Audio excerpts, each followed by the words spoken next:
Nós estamos no terceiro domingo em que nos voltamos para o Evangelho de João, capítulos 13 até 17, para refletir sobre os ensinos de Cristo em seus últimos momentos, antes de ser julgado, antes de ser crucificado. O nosso intuito é que ao longo desse mês, a nossa igreja, você, possa se preparar para celebrar a Páscoa cristã. Curiosamente, esse também foi o objetivo de Jesus nesses capítulos do Evangelho de João.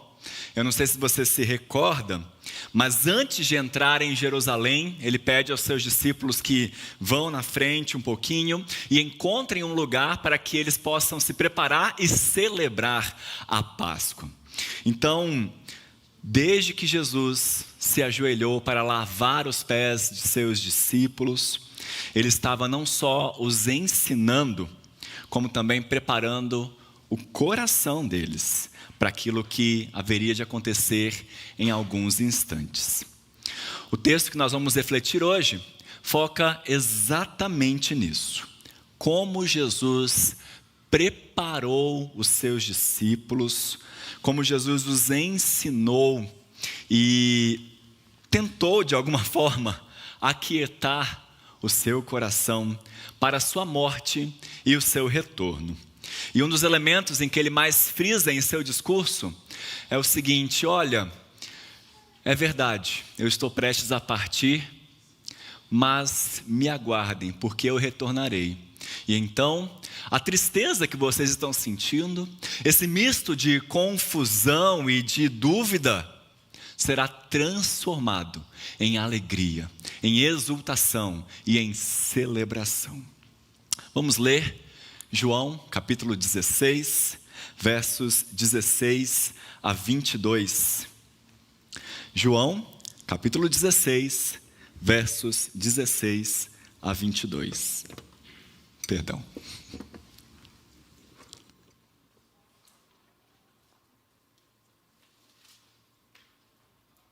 Evangelho de João, capítulo 16, versos 16 a 22. O texto vai passar para você aqui na tela. Se você tiver uma Bíblia, é importante que você abra e acompanhe, porque nós vamos retornar a ela ao longo da nossa mensagem. Mas a palavra do Senhor nos diz o seguinte: um pouco e não mais me vereis. Outra vez um pouco e ver-me-eis.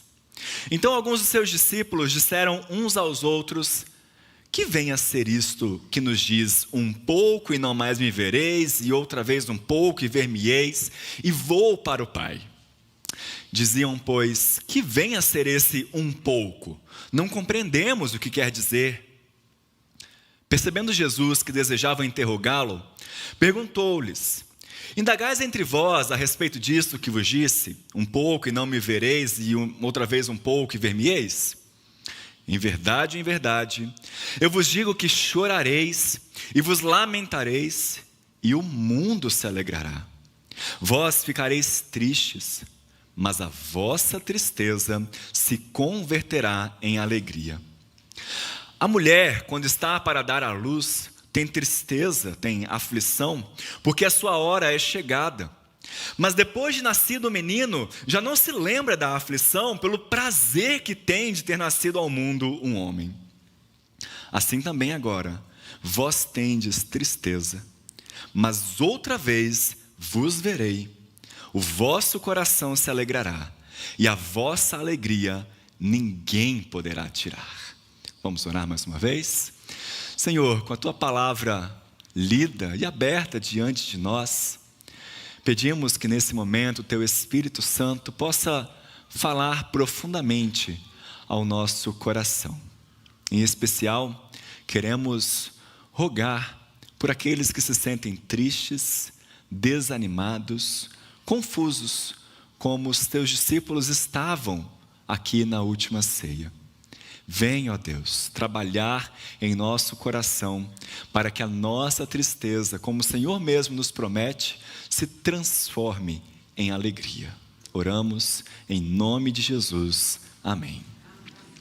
O texto que nós lemos é mais um daqueles em que Cristo previne os seus discípulos sobre a sua partida. Existe um determinado momento no ministério de Jesus em que ele começa a alertar os seus discípulos. Fala, olha, eu irei partir, eu irei morrer, eu serei crucificado. Este se tornou então um tema frequente. E por mais que os discípulos não entendessem muito bem o que ele queria dizer com essa partida dele, eles ficavam na dele.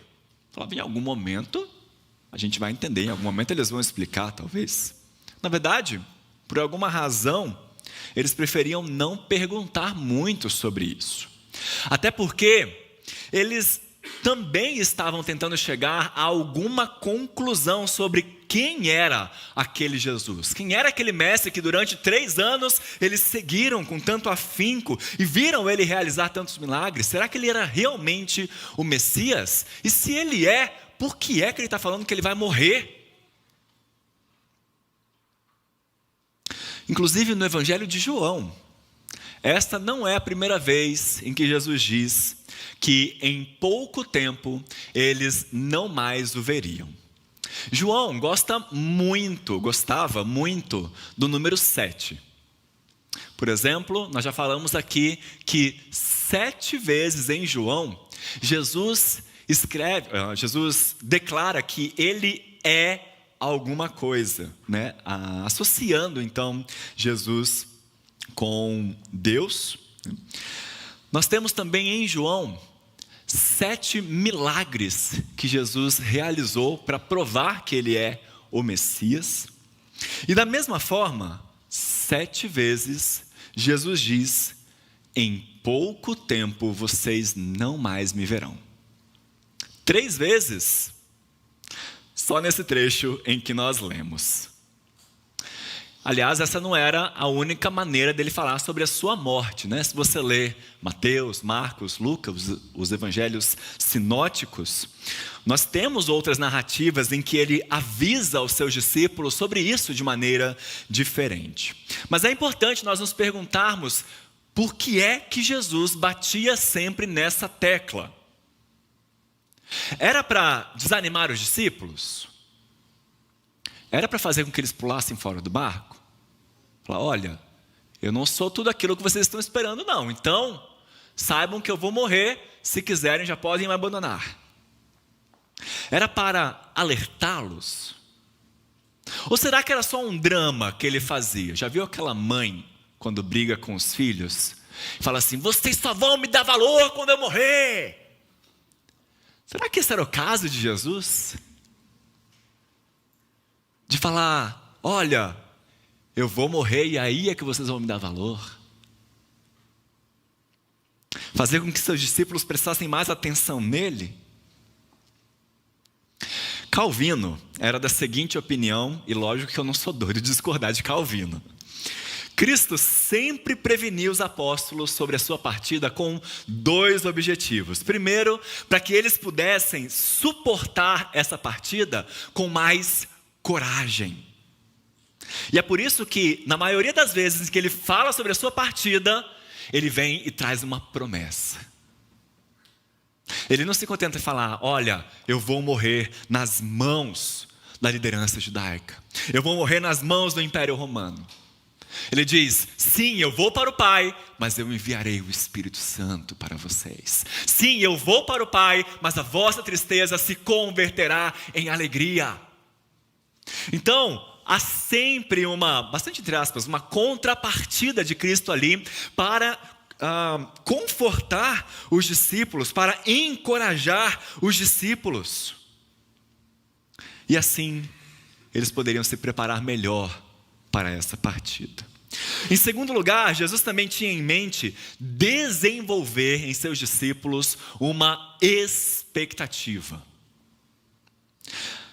para que eles desejassem mais e mais ardentemente, não que ele fosse logo, mas para que, quando tudo isso se cumprisse, eles desejassem que o Espírito descesse como prometido, que o Espírito fosse derramado após a ascensão de Jesus. Então nós temos aqui, meus irmãos, mais uma vez, Jesus falando que em pouco tempo, e lembre-se que nós estamos aqui na última ceia, então esse em pouco tempo era uma questão de horas. Em pouco tempo, eles não mais o veriam.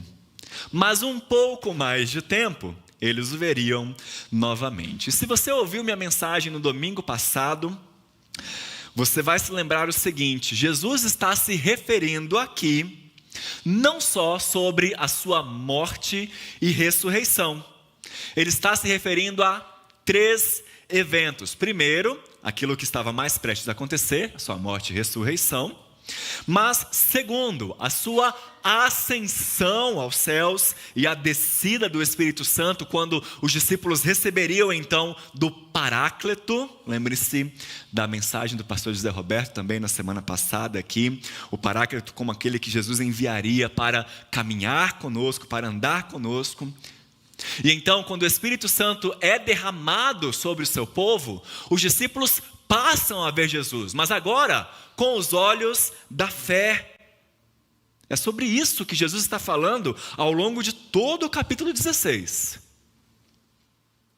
E em terceiro lugar, sobre esse período que nós temos entre a ascensão de Jesus e a parúzia, o seu grande retorno, a sua segunda vinda. E nós não precisamos ter dúvidas, meus irmãos, de que ele está se referindo sim aos 3 eventos ao mesmo tempo. Existe, na verdade, na academia, uma grande discussão, né? Qual dos 3 você é, qual dos 3 eventos você acredita que Jesus está falando? Então, cada teólogo vai defender a sua visão. Mas, principalmente a partir do desenvolvimento dos estudos teológicos ali, a partir da década de 1950, já há muitos estudiosos que vão afirmar que Jesus está se referindo aos 3. João, propositalmente, vai escrever o seu evangelho de forma a permitir sentidos diferentes, falando sobre uma mesma questão. Não é à toa que William Hendrickson, um comentarista holandês, vai focar o seguinte, vai dizer o seguinte: o Calvário nada significava separado da Páscoa, e a Páscoa não tem valor sem o Pentecostes, que por sua vez aponta para adiante, para a vinda do último dia.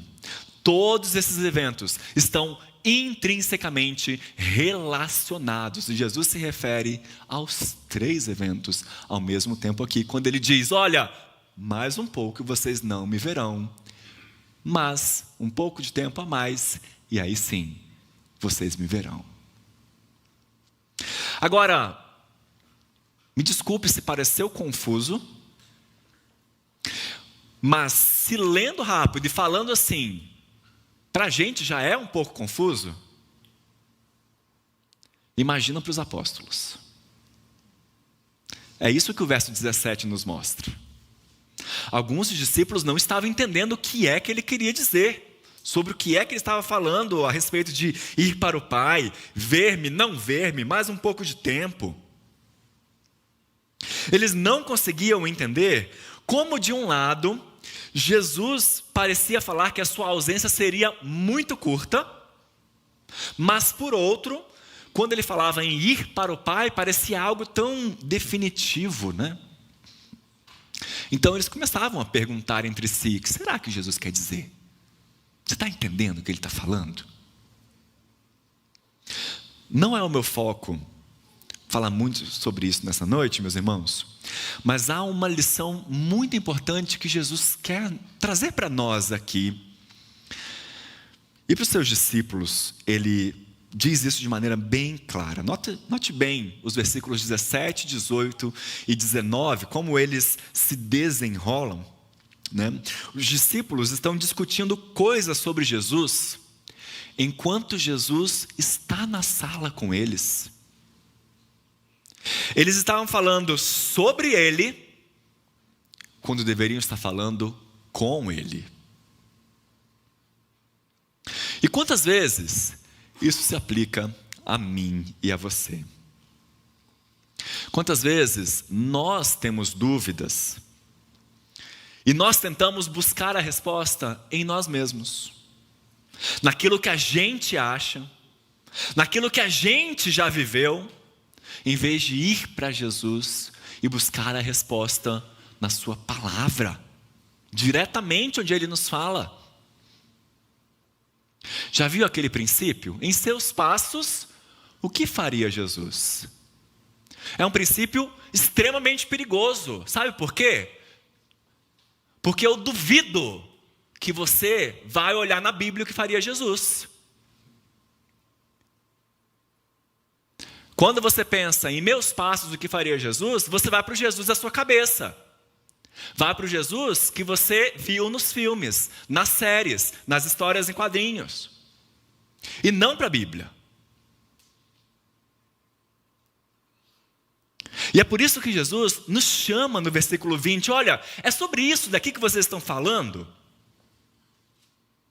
Percebendo Jesus que desejava interrogar, ele perguntou-lhes, olha, vocês estão perguntando sobre isso daqui? Venham a mim, perguntem a mim, eu posso responder a vocês. Eu tenho as palavras de vida eterna, Ele é o caminho, a verdade e a vida. Busque no Jesus da Bíblia as respostas para as suas dúvidas. Encontre resposta nele, naquilo que Ele diz. Busque na palavra de Deus. Inclusive, Jesus vai dar uma outra dica relativa a isso, no versículo 21, daqui a pouco. Mas antes disso, no versículo 20, Jesus deixa claro que Ele estava se referindo, num primeiro momento, à sua morte. Quando Ele diz que iria para o Pai, que mais um pouco e não seria mais visto. Por isso Ele diz que o mundo se alegrará, ou seja, os seus opositores irão celebrar o fato de eles aparentemente terem calado aquela voz que estava fazendo tanto sucesso na sua época, que durante 3 anos estava incomodando a estrutura religiosa, a estrutura política. Eles se alegrariam com o fato de que agora, morto, ele estava fora do seu caminho e não seria mais um incômodo. Já os seus discípulos, que durante 3 anos tinham visto ele realizar milagres, ensinar coisas com autoridade, expulsar demônios, verem de maneira clara o reino de Deus sendo implementado na terra, iriam estar cheios de tristeza, frustração, amargor, desânimo. E foi isso que realmente aconteceu. Seus discípulos se espalharam perplexos. As mulheres aos pés da cruz choravam e lamentavam, ali no túmulo também. Os discípulos no caminho de Emaús andavam cabisbaixos, frustrados porque aquele lamentável episódio aconteceu. Mas a promessa de Jesus é que aquela tristeza seria transformada em alegria. Notem bem, Jesus não diz que depois da tristeza viria a alegria. Aqui é um caso diferente daquele salmo que a gente está tão acostumado a ouvir e que é tão querido nosso, né? A tristeza pode vir ao anoitecer, mas a alegria vem pela manhã. Aqui é diferente. Aqui ele diz que aquilo que te dá motivo de choro, motivo de tristeza, de frustração, de desânimo, será transformado. Será motivo para festa, para celebração. Será visto depois como um grande regozijo. À luz da Páscoa, do Pentecostes, a fonte do pranto, isto é, a cruz, se torna a fonte da exultação e da alegria. Não é à toa que quando o pastor Alisson começou a celebrar a ceia aqui, ele disse que hoje era dia de festa. Festa porque nós relembramos a morte de Jesus, relembramos o perdão dos nossos pecados, relembramos a redenção que Ele amparou a todos nós e celebramos porque Ele está aqui. E notem, Ele não diz que a partir desse momento os discípulos não teriam tristeza alguma. Não é isso que Cristo promete. Nós não temos aqui uma teologia escapista de que com a ressurreição de Cristo todos os nossos problemas se terminaram neste mundo. Não é isso que ele diz. O que ele diz é que toda a tristeza que eles suportariam seria tragada pela alegria espiritual. A alegria que eles sentiriam, ou melhor, a tristeza que eles estavam sentindo seria extremamente contida diante da alegria que sobreviria sobre eles. E para que as coisas ficassem ainda mais claras, Jesus propõe aqui uma metáfora no versículo 21. Ele traz à nossa mente a experiência de uma mulher prestes a dar à luz, que é uma experiência densa, muitas vezes desagradável pelas dores provocadas, dominada pela incerteza, pelo receio, pelo temor. Mas depois do nascimento do filho, a dor do parto fica lá atrás. Ela é suplantada. A mãe quase que se esquece completamente dos seus temores, da ansiedade, da dor que teve, porque ela tem o seu filho em seus braços. Ela se alegra com o fato de ter gerado uma vida. Jesus quis fazer entender que era semelhante a isso. Era uma experiência semelhante que seus discípulos passariam. A morte de Cristo no início poderia deixá-los aos prantos, mas em vista da gloriosa ressurreição de Cristo, em vista do derramamento do Espírito Santo e em vista do seu retorno, a morte de Cristo é motivo de alegria, é fonte de triunfo para todos os filhos de Deus.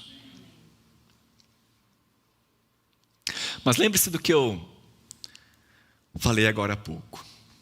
Jesus quer que os seus discípulos busquem em sua palavra a resposta para as suas dúvidas, para os seus momentos de tristeza, para aquilo que ele mesmo disse.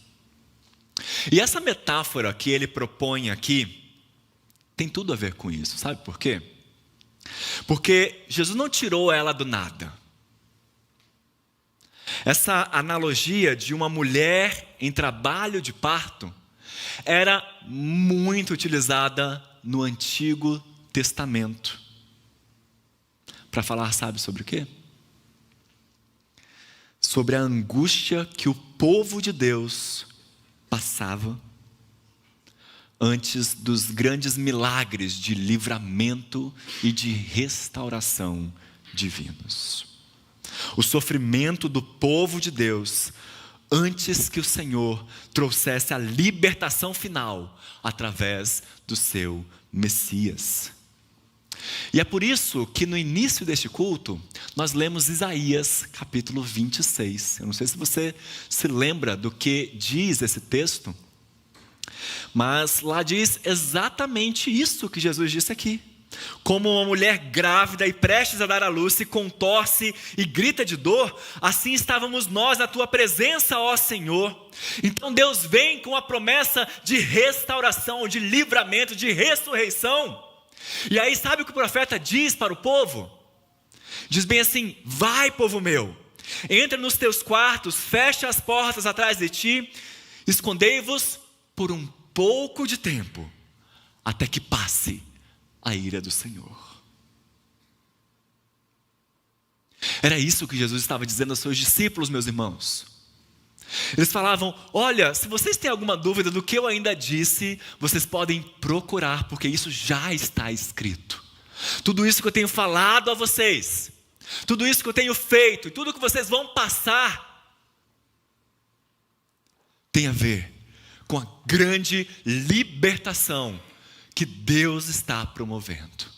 Tem a ver com a vinda, com a implantação do reino de Deus nessa terra.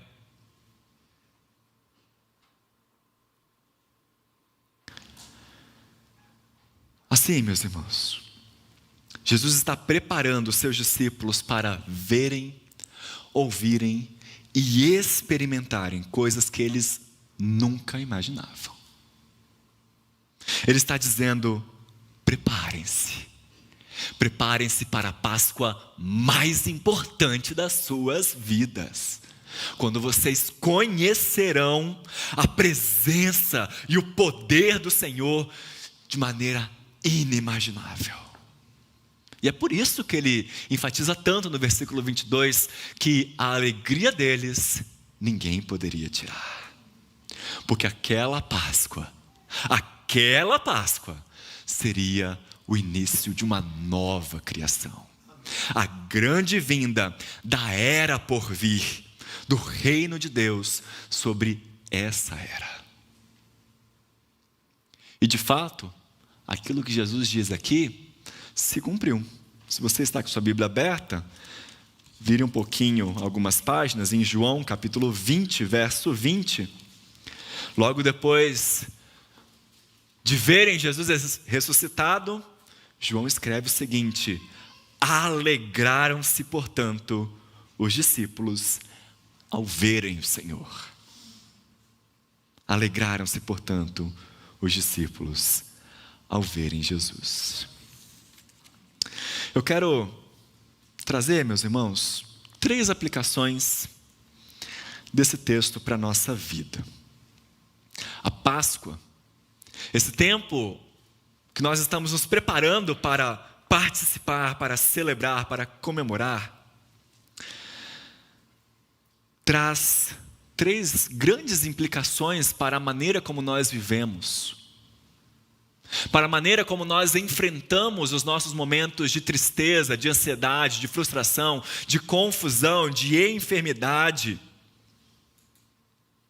Por isso, a vida do cristão, diante do sofrimento, das tristezas que se impõem sobre nós neste mundo, deve ter 3 marcas.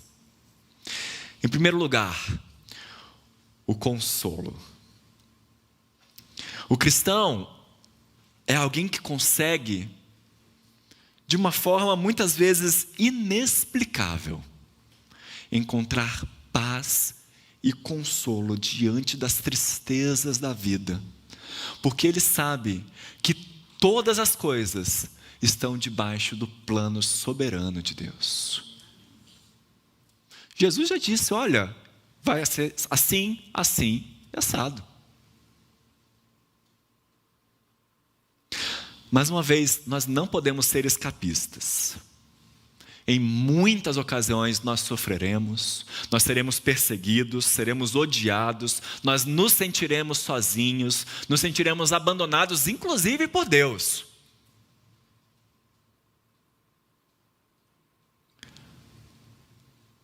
Aqueles que nos perseguem, que se opõem a nós, podem se alegrar, pensando que nos derrotaram, pensando que obtiveram sucesso nas suas investidas.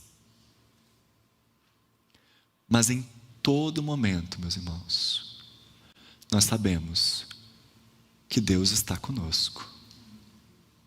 Nós sabemos que Ele tem o controle de tudo. Deus muda a situação, Deus transforma as circunstâncias. Esse é o evangelho das boas novas, o evangelho da graça e do amor de Deus para conosco. Deus tem um plano, o plano de transformar a nossa tristeza em alegria. Aquilo que nos parece motivo de derrota, em triunfo. Não há nada que nós passamos que não esteja debaixo do controle soberano do nosso Deus. Por isso, que essa certeza possa nos consolar, possa nos trazer alívio e forças diante dos sofrimentos e dos desafios que nós enfrentamos em nosso dia a dia. Uma segunda marca na vida do cristão a partir da Páscoa, como diz claramente o texto, é a alegria. Richard Phillips, no seu comentário sobre esse texto, nos traz pelo menos 2 motivos pelos quais a morte de Jesus na cruz e a sua ressurreição devem ser motivo de alegria para todo cristão. Primeiro, porque ela mostra que Deus aceitou a nossa redenção naquele sacrifício que Jesus realizou na cruz. Sim, meus irmãos, nós devemos de fato nos entristecer quando nós lembramos de nossos pecados e lembramos que eles são o motivo que pregaram Jesus na cruz. Mas essa mesma dor, essa mesma tristeza é transformada em alegria quando o próprio Cristo crucificado diz: está consumado. Ele mesmo declara que a nossa culpa foi removida para sempre, que a justiça de Deus foi satisfeita de uma vez por todas. Segundo, porque a ressurreição restaurou a presença pessoal de Jesus para os seus discípulos. Nós lemos ao longo das narrativas dos evangelhos, o início do livro de Atos também, que os discípulos sofreram com a ausência de Jesus, sim.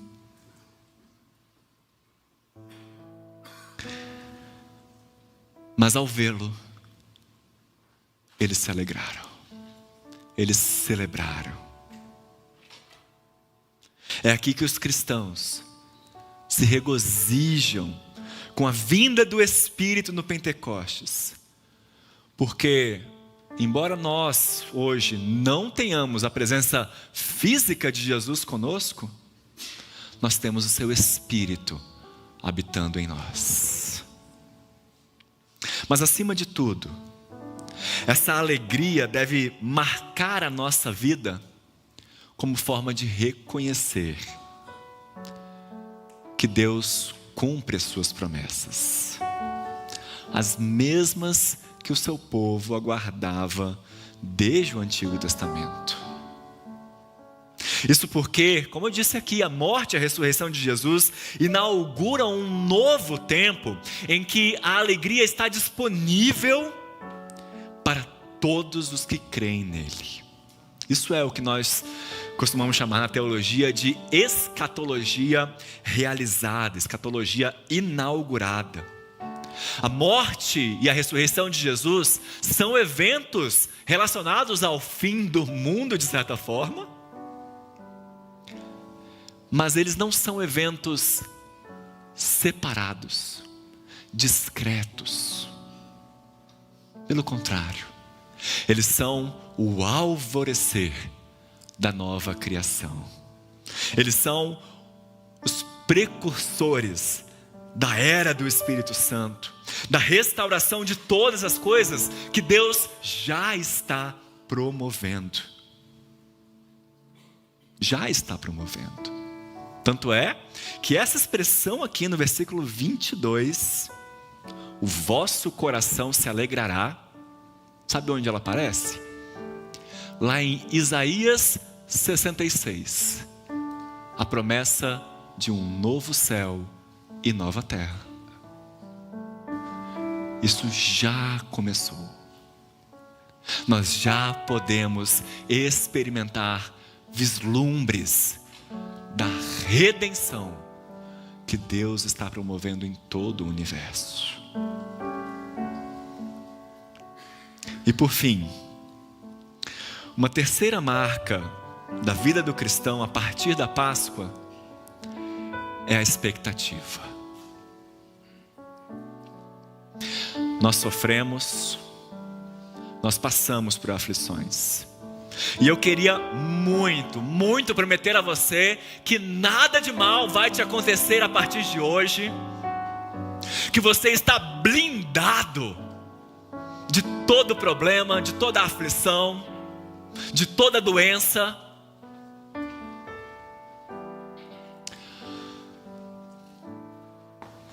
Mas a Bíblia diz claramente que não é isso. E é por isso que nós devemos ser marcados por uma expectativa, meus irmãos. A expectativa de que essa era vindoura, que já começou, será plenamente implantada quando Jesus retornar. Os crentes devem fixar seus olhos na segunda vinda pessoal de Cristo, segundo é ensinado por Ele mesmo, tanto aqui quanto em outras inúmeras passagens. Nós precisamos estar sempre aguardando, amando a manifestação dEle como aquilo que vai trazer a mais perfeita felicidade, a consumação das nossas alegrias, das nossas esperanças. Porque o mesmo Jesus que subiu ao céu de maneira visível, retornará. E os nossos olhos da fé devem estar sempre vislumbrando essa segunda vinda. É muito bom, meus irmãos, relembrarmos morte e ressurreição de Jesus. Mas não é suficiente nós olharmos para trás e nos alegrarmos com a morte dele na cruz em favor dos nossos pecados. Não é suficiente olharmos para o alto, contemplando o Senhor Jesus assentado à direita de Deus, nos alegrando com a sua intercessão a nosso favor. Nós temos de ir além e olhar para frente, contemplando a volta de Cristo, a fim de abençoar o seu povo e consumar a obra de redenção. Somente então, as súplicas de muitos séculos terá uma resposta completa. Venha o teu reino, seja feita a tua vontade, assim na terra como nos céus. Com certeza, Jesus pode também dizer a nós que no dia da nossa ressurreição, no dia da reunião de todos os crentes, a nossa alegria será completa.